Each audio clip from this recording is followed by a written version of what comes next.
મિત્રો, આજની સવારની પ્રેમી સલામ, જય મસીહ કી. આપણે ઉત્પત્તિના પુસ્તકમાંથી યુસફના દર્શન વિશેની વાત, યુસફના તેડાની વિશે વાત, યુસફના જીવનની વાત આપણે શીખતા આવ્યા છો. અને પાછલા દિવસોમાં આપણે જોયું કે 17 વર્ષની ઉંમરે એને પ્રભુએ દર્શનો આપ્યા, સપના આવ્યા, અને 2 સપને એણે પોતાના ભાઈઓ અને પિતાને કહી સંભળાવ્યા. અને આખરે એના ભાઈઓ એની અદેખાઈ કરીને એને મિસ્રમાં ગુલામ તરીકે વેચી દેવામાં આવ્યો. હવે આજે આપણે મિસ્રની ગુલામીમાંથી કેવી રીતે પ્રભુએ એને ઉચ્ચ સ્થાને પહોંચાડ્યો, એ એના જુદા જુદા દર્શનથી પ્રભુએ જે સ્વપ્નના ખુલાસા તે કરે છે એ વાત ઉપરથી પ્રભુ એને આશીર્વાદ આપે છે. 17 વર્ષની ઉંમરે જ્યારે તે મિસ્રમાં આવ્યો, અને મિસ્રમાં આવ્યા પછી ઘણી બધી પરિસ્થિતિઓમાંથી પસાર થયો, પણ મિસ્રના પોટીફારના ઘરની અંદર એને માન મળ્યું. એ ગયો, પણ કહે છે કે એની સ્ત્રીએ એની પર કુદ્રષ્ટિ કરીને એની પર ખોટા આરોપ મૂક્યા અને એને જેલમાં જવું પડ્યું. પણ એ જેલમાં જવા તૈયાર થયો અને જેલમાં પણ ગયો, અને ત્યાં પ્રભુએ કૃપા પૂરી પાડી. બાઇબલ એમ કહે છે કે સુંદર, રૂપાળો અને ભાગ્યવાન હતો, માટે યુસફની સાથે પરમેશ્વર હતા, પ્રભુ હતા. અને યુસફને કહે છે કંઈ જ્યારે મૂકવામાં આવ્યો, ઉત્પત્તિનું પુસ્તક તેનો 40મો અધ્યાય અને તેના 1થી આગળના વચનમાં, મિસ્રના રાજા મુખ્ય ભઠિયારા અને પાત્રવાહકને કોઈ ગુનાસર જેલમાં પૂરવામાં આવ્યા, અને ત્યાં યુસફ સાથે એમને મુલાકાત થઈ. અને એ જ રાત્રે આ બંને પાત્રવાહકોને જુદા દર્શન આવ્યા, જુદા સપના આવ્યા. હવે આ સપનોનો ખુલાસો કોણ કરી બતાવે? પણ એક સ્વપ્નવાદી અથવા દર્શનવાદી પ્રભુનો સેવક હતો, નહીં તો યુસફ. અને યુસફે એમને પ્રભુના વચનો દ્વારા કહે છે કે એમને એ સપનના ખુલાસા કહી સંભળાવ્યા.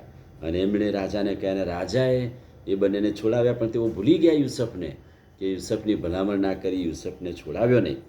અને અહીં આપણે વાંચીએ છીએ ઉત્પત્તિના પુસ્તકના 41મા અધ્યાયથી આગળમાં, ખુદ રાજાને જ્યારે સ્વપ્ન આવ્યું ત્યારે સ્વપ્ન કહી સંભળાવનાર કે એનો ખુલાસો આપનાર કોઈ નહોતું.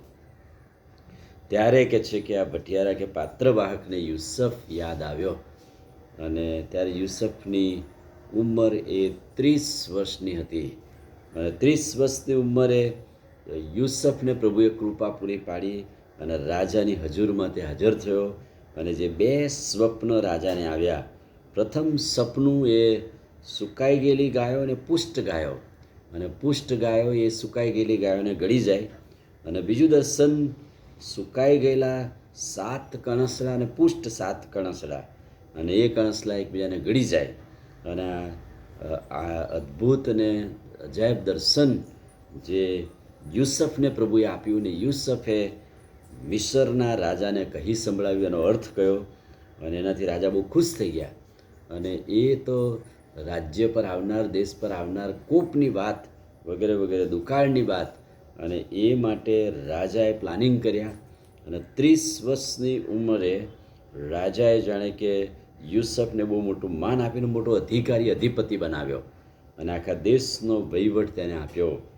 30 વર્ષની ઉંમરે એ રાજાનો મુખ્ય, આખા દેશનો મુખ્ય અધિકારી બની ગયો. જે માણસે 17 વર્ષની ઉંમરથી પ્રભુને માન આપ્યું, પ્રભુનો સ્વીકાર કર્યો, 13 વર્ષ મુશ્કેલીઓ, તકલીફો વેઠવી પડી, પણ 30 વર્ષની ઉંમરે પ્રભુએ બહુ મોટું માન આપ્યું. કારણ કે પ્રભુના દર્શનથી એ પરિચિત હતો, પ્રભુના તેડાથી એ પરિચિત હતો, અને એટલે પ્રભુએ દેશમાં એને માન આપ્યું.